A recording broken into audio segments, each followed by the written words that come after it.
Conheci um irmão no Brasil, excelente músico, e esse irmão, uma vez, o pastor chamou a atenção desse irmão, e eu era músico da igreja, eu estava aí, e o pastor disse para aquele irmão: meu irmão, vocês só aparecem nos cultos para tocar, vocês vêm para ensaiar, vocês ensaiam, mas os domingos, 3 horas da tarde, 2 às 3, às 5 da tarde, temos culto de ar livre, tem ar livre ali no Cocotá, isso aconteceu na Ilha do Governador, portanto, ali no Cocotá, e vai os irmãos velhos, os jovens, e vocês não aparece a banda de música, os músicos não evangelizam, e chamou a atenção daquele irmão, daquele maestro da banda, uma maneira bem, vamos dizer assim, bem forte. Ele ficou calado, todos nós os músicos que estávamos aí, ele ficou calado. Aí na diga lá embaixo tinha aquela escada que subia, tinha os bebedouros aqui, não sei como é que é agora aí, subiam e ia lá o templo central em cima. O pastor subiu aquelas escadas, e quando ele subiu aquela escada, aquele irmão disse uma palavra terrível, mas tão terrível quanto aquele pastor, que eu tenho medo de pronunciá-las. E chamou aquele pastor de um montão de coisa aí diante de nós como músicos ficamos com medo e calados, não falamos nada. Passou o tempo. O Senhor Jesus, pela sua misericórdia, trouxe-me para o campo missionário, e tempo depois voltei ao Brasil, alguns anos depois voltei ao Brasil, e soube que aquele irmão estava enfermo, muito enfermo, e eu perguntei comecei com o pai dele para saber como ele estava, e filho, está enfermo, pastor, estamos orando.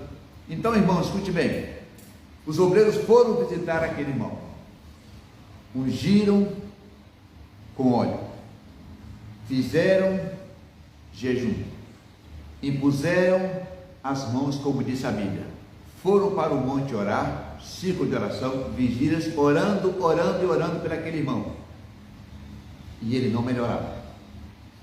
Até que um dia aquele irmão chamou o pai dele, isso o pai dele contou para mim, chamou o pai dele, que era muito meu amigo, e disse: papai, não se preocupe, agora eu posso morrer porque eu já me consertei com Deus.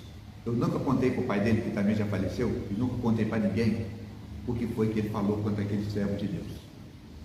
Mas veja bem, o Senhor não o curou, permitiu que durante todo o tempo da enfermidade, foi um câncer, durante todo aquele tempo daquela enfermidade, Deus foi trabalhando com ele, até que Deus disse para ele: meu filho, se você vier para mim, morar comigo, você está salvo eternamente, você não peca mais, vem para mim. E ele ouviu a palavra do Senhor, se consertou com o Senhor, pediu perdão, e agora está lá no céu louvando o Senhor Jesus. Então tem oração que Deus não responde. Permitem na hora em castelhano. Há muitos anos, meus irmãos, eu estou na experiência. Eu era músico da minha igreja em Brasília, e tinha nosso maestro de música, que era um amigo meu, amigo desde ninho, de adolescência. E um certo domingo mi pastor vino a hablarnos porque nós outros músicos não salíamos a evangelizar. Os demais irmãos evangelizavam, mas nós outros não. Então o pastor habló duro al maestro e exigiu que ele e nós outros estuviéramos também em los cultos de evangelismo, na tarde do domingo. E assim que o pastor lhe deu na espalda, subindo na escaleira que havia aí, ele se enojou contra o pastor, pero dijo umas palavras tão feias, tão fortes, que eu tenho medo de pronunciar as palavras que ele pronunciou contra aquele pastor. Passou o tempo, Deus por sua graça me trajo para cá, para o campo missioneiro, e alguns anos mais tarde regressei a Brasília. E quando regressei a Brasília, escutei a notícia de que esse irmão, meu amigo, estava enfermo. Não he tenido a oportunidade de visitá-lo porque era impossível.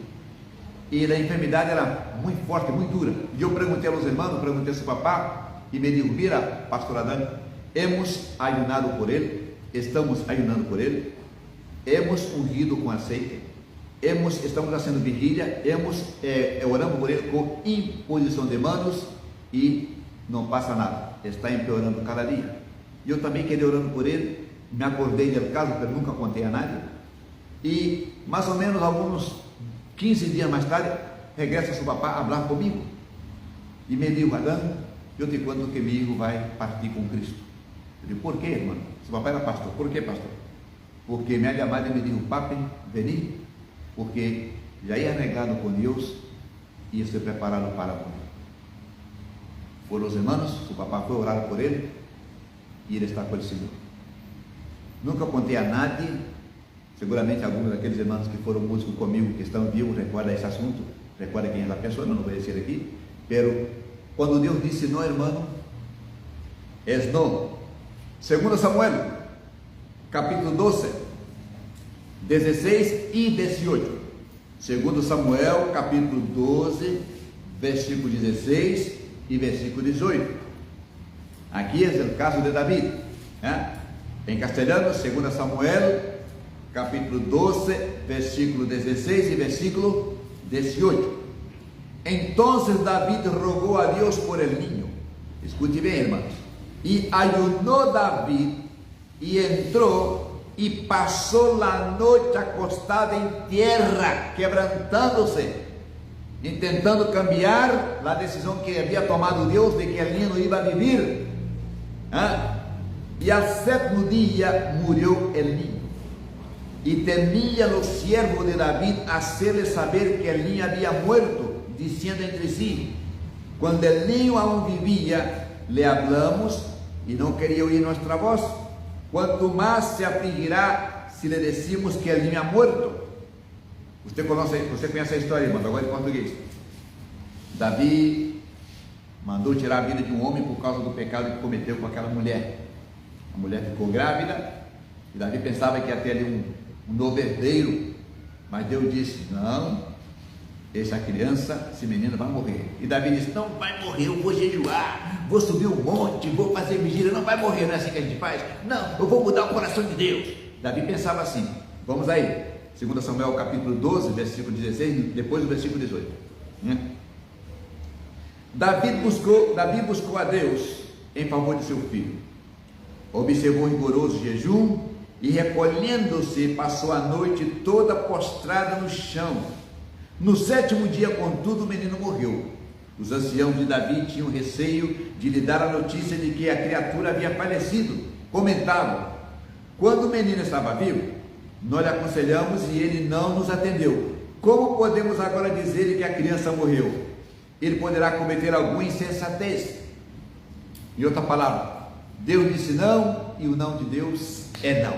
Davi não conseguiu mudar o não de Deus. Deus havia dito não e não é não. E não pudo Davi cambiar a decisão que Deus havia tomado. É uma grande advertência para nós outros. Nosso hogar, nossa família, nossos filhos, nossos assuntos familiares, a decisão que tomamos, se não está de acordo com Deus, não vai prosperar. Temos que ter muito cuidado com as decisões que tomamos, esperar a confirmação de Deus, andar dentro da vontade de Deus, na nossa família, no nosso lar, nas decisões que tomamos. É sempre bom esperar em Deus, porque se Deus diz não, meu irmão, não desobedeça. Não é não. Ezequiel, capítulo 20, versículo 3. Ezequiel, capítulo 20, versículo 3. Estamos vendo a oração que Deus não responde. Ezequiel, capítulo 20, versículo 3. Ezequiel 20, versículo 3. Hijo de hombre, habla a los ancianos de Israel y diles: así ha dicho Jehová el Señor, a consultar-me venís vosotros, digo yo que no os responderei, dice Jehová el Señor. Oh, mi hermana, não podemos comprar o favor de Deus. Por isso é bom pedir a Ele que nos dê sensibilidade espiritual, saber escuchar a voz do seu Espírito Santo, discernir a voz do Senhor, para não ofender ao Senhor. Por isso, irmãos, é bom pedir a Deus: Senhor, concede-me discernimento de Espírito, me dá inteligência, me dá sabedoria para andar segundo a Tua vontade. Vamos ler Ezequiel capítulo 20, versículo 3.